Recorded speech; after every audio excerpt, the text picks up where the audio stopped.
So as Colette said, I'm part of the entree team in London, so looking after restaurants and hotels, mainly in London. And so tonight, I'm thrilled to be able to present you 3 wines from our Rhone offer. The Saint-Péret White, Saint-Péret Vieille Vigne from Terre de Laurent, 2017. The Gros Hermitage, 2017 from Guillaume Bell. And the 2015 Gigondas from Domaine du Queyron, which are really 3 good wines. So yeah, what we're gonna do is like we're gonna start with the white. I'm not a Burgundian, so I'm doing white first and then red. I prefer that way. So Saint-Péret is a very small appellation in the Rhone. Actually, it's part of the northern Rhone Valley, and it's the southernmost appellation in the northern part of the Rhone. So, and it's very, very small as well. So what it is like they only do white wines in there and a bit of sparkling as well. So you can't, if you find a Saint-Péret red, there is a problem. So basically the grapes that they are using there are only Roussanne and Marsanne. There is a tiny bit of Roussette sometimes, but it's very, very rare. So this one here, it's 50% Roussanne, 50% Marsanne, so it's very easy. The age of the grapes varies. So for the Roussanne, it's over 40 years, all of them. And for the Marsanne, it's 50 to 100 years old. So quite old vines. The aging is 12 months in new, half new and half 1-year-old barrels.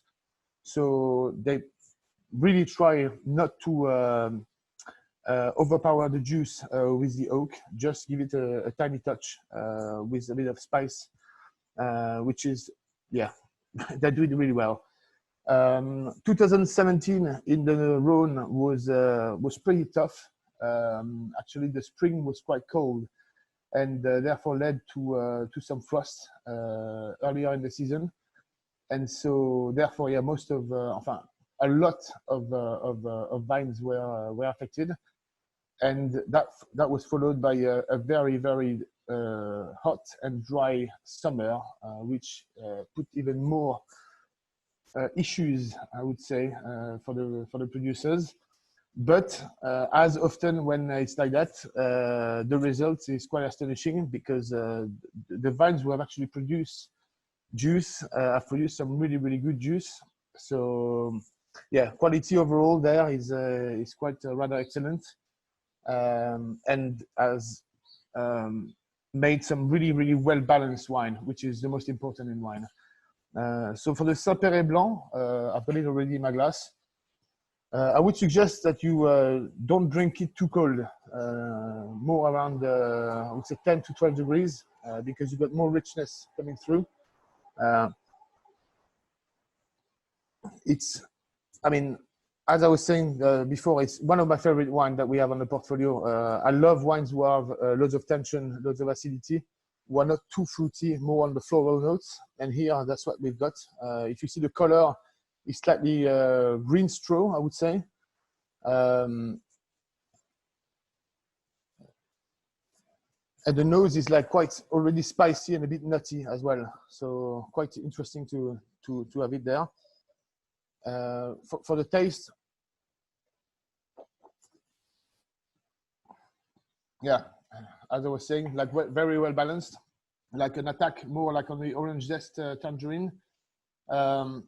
The middle palate is quite rich, but not too much, too rich. So that's due to the oak. The oak is definitely developing in the middle palate, and you can feel the finish, the high acidity, that minerality that really drives the wine through your mouth and gives you like a very, very fresh finish. But here, yeah, what I really like here is like that balance between richness and freshness towards the finish, which is making this one like fantastic for a day like today.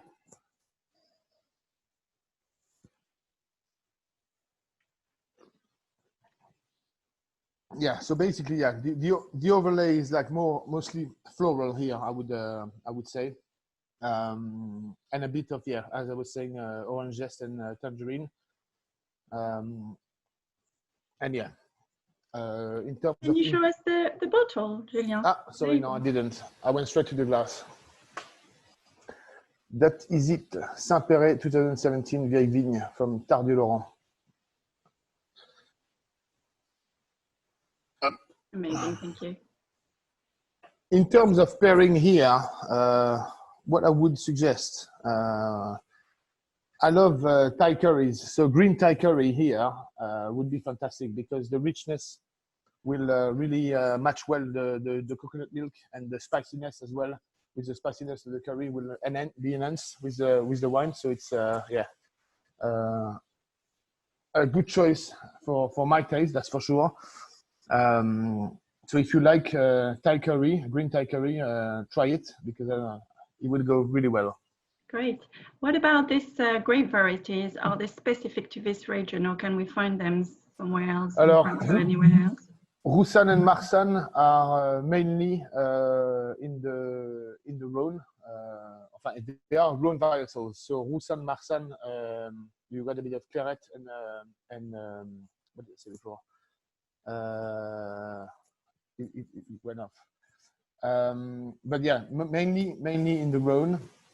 And after, yeah, I mean, some in the Languedoc, they sometimes plant a little bit, or the Southern Rhone Valley as well, obviously. But mainly it is all that line between Northern Rhone Valley, Southern Rhone Valley, and then a bit in the Languedoc. And a bit of in Provence as well, obviously, for some of the white value down there. Yeah. Any other question on this one? Not yet. So yeah, if Not you want yet. to carry on. Yeah, sorry, I forgot to mention. If you have any question, please do not hesitate to ask any questions, because it's always better when we have questions coming from you guys. So let's go on to the second wine. The second wine is show the bottle first. Gros Hermitage 2017 from Domaine Guillaume Bell. Guillaume Bell with the latest generation taking over, doing the wine with his father Philippe. And so yeah, again here 2017, so same history in terms of climate than the Saint-Péret. Very tough year. The yields were down. It's actually been like the lowest yields after how do you tell that? Lowest yields of the post-war years. So that tells how difficult that year was in the Northern Rhone.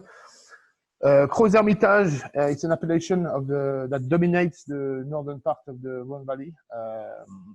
You may have heard of Côte-Rôtie and Hermitage, who are the two neighbors, if I would say, of a higher category in the Rhone. But yeah, Gros Hermitage is mostly dominating the whole appellation in the north. Grape varietal wise, mostly, for red, it's only Syrah. Only Syrah is allowed, but they allow up to 15% of Roussanne and or Marsanne as well in the blend, if necessary. But nowadays, most of the producers are producing 100% Syrah wine, which mainly makes wines who are light in body, where the tannins are not too aggressive in your gums, and therefore like wines who are very approachable, very young, which is always good. So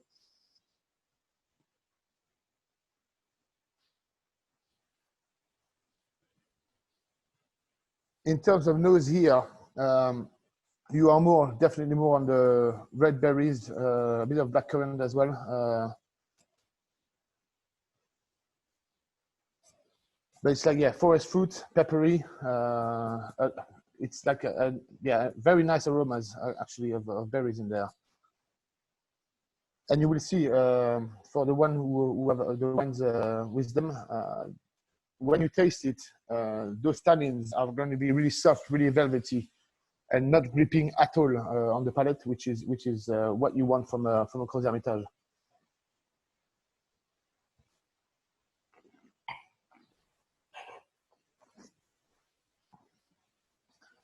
So yeah, again, in terms of fruits, you've got the same as your nose. You know, loads of berries, black forest fruits. Tannin is very soft. It goes straight down, doesn't grip.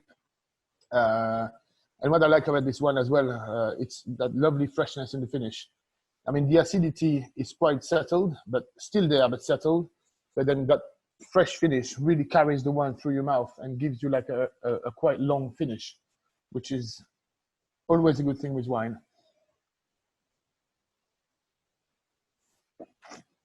Loads of pepper notes as well here. And so for the pairing here, the perfect pairing for Gros Hermitage, any beef, if you do a pepper sauce, this is the one you have to go with. Always take Syrah from the Northern Rhone for the peppery side of the wine. It's a match made in heaven, as we say in English. Absolutely fantastic match. After, it's always the same thing. With wine, you can either enhance or the food or go against. So if you like spicy food, you can go with like an Indian, for example, who's going to be a bit spicy. So those little spices in there will enhance the spices in the food. Or you go with something like completely unoaked at all, that will not actually, that will go against those spices, if that makes sense. I hope so. And so yeah, here in terms of aging, it's 80% in concrete and 20% in 2 and 3 years old barrels. So again, the juice is put forward here. They don't want to mask any impurity in the juice. They want to show the wine as close as possible as what it is when you after the press and fermentation. So, and I like that style. So the third wine, it's a great Domaine du Queyron 2015 Gigondas.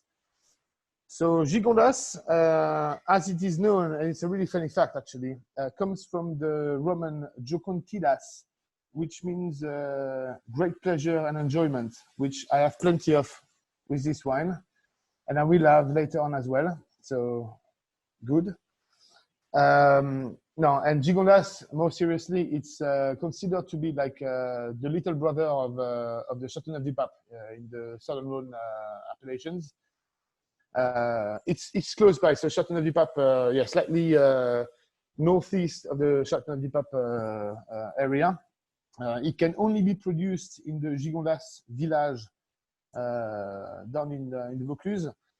And yeah, it's not a very big appellation, to be honest. I mean, I can't remember now how many hectares there are in the total area, but it's quite small compared to Châteauneuf-du-Pape. I think it's like a fifth of Châteauneuf-du-Pape. So yeah, it's quite small overall. The main difference here is that in the Rhone Valley, you've got more like a continental climate, which is going to be like very cold winter, very hot summer, where this is more Mediterranean. So you've got more influences from the sea, you know, so that's going to bring a bit more saltiness and things like that in the wine. But for me, I mean, Châteauneuf-du-Pape is the wine now that's best known, but Gigondas, the best Gigondas are definitely worth a try or a taste, I would say.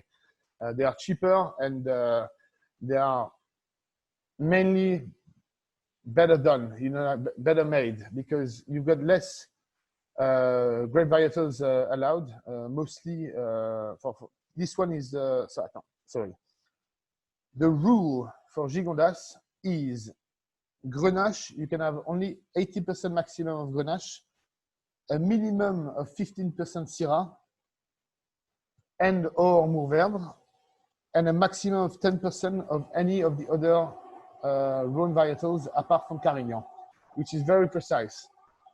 In Châteauneuf-du-Pape, you can have up to 19 different varietals and it's not controlled.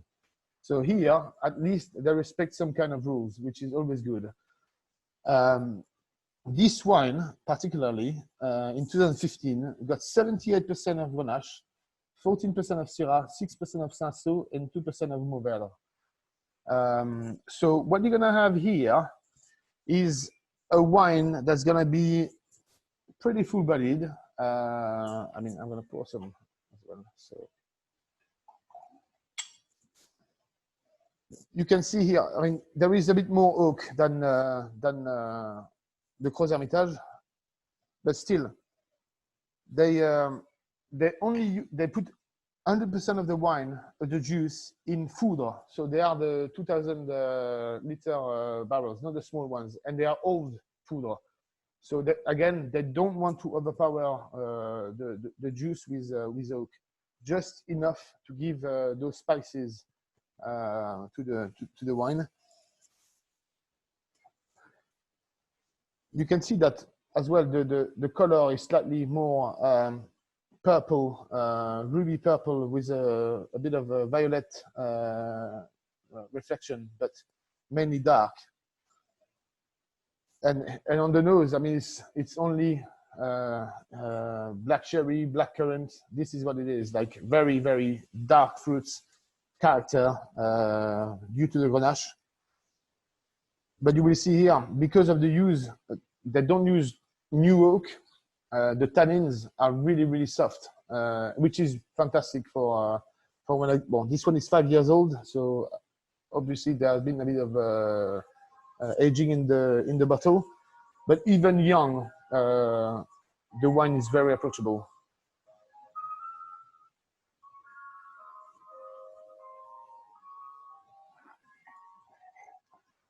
So again, in the mouth, loads of these dark fruits, character, those spices, but the tannins are present, but they are soft.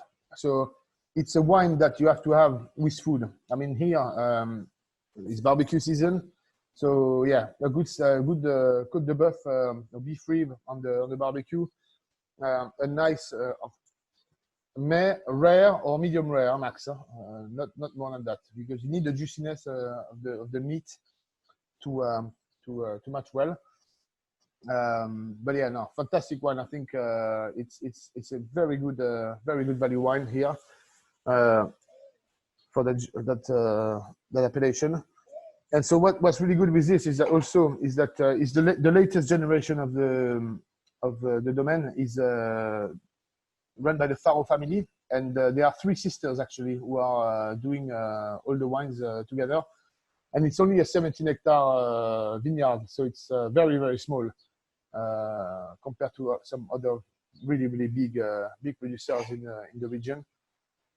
And I think this one is fantastic. I mean, you've got everything you want in a red wine, full-bodied red wine in there. So yeah, it's quite enjoyable.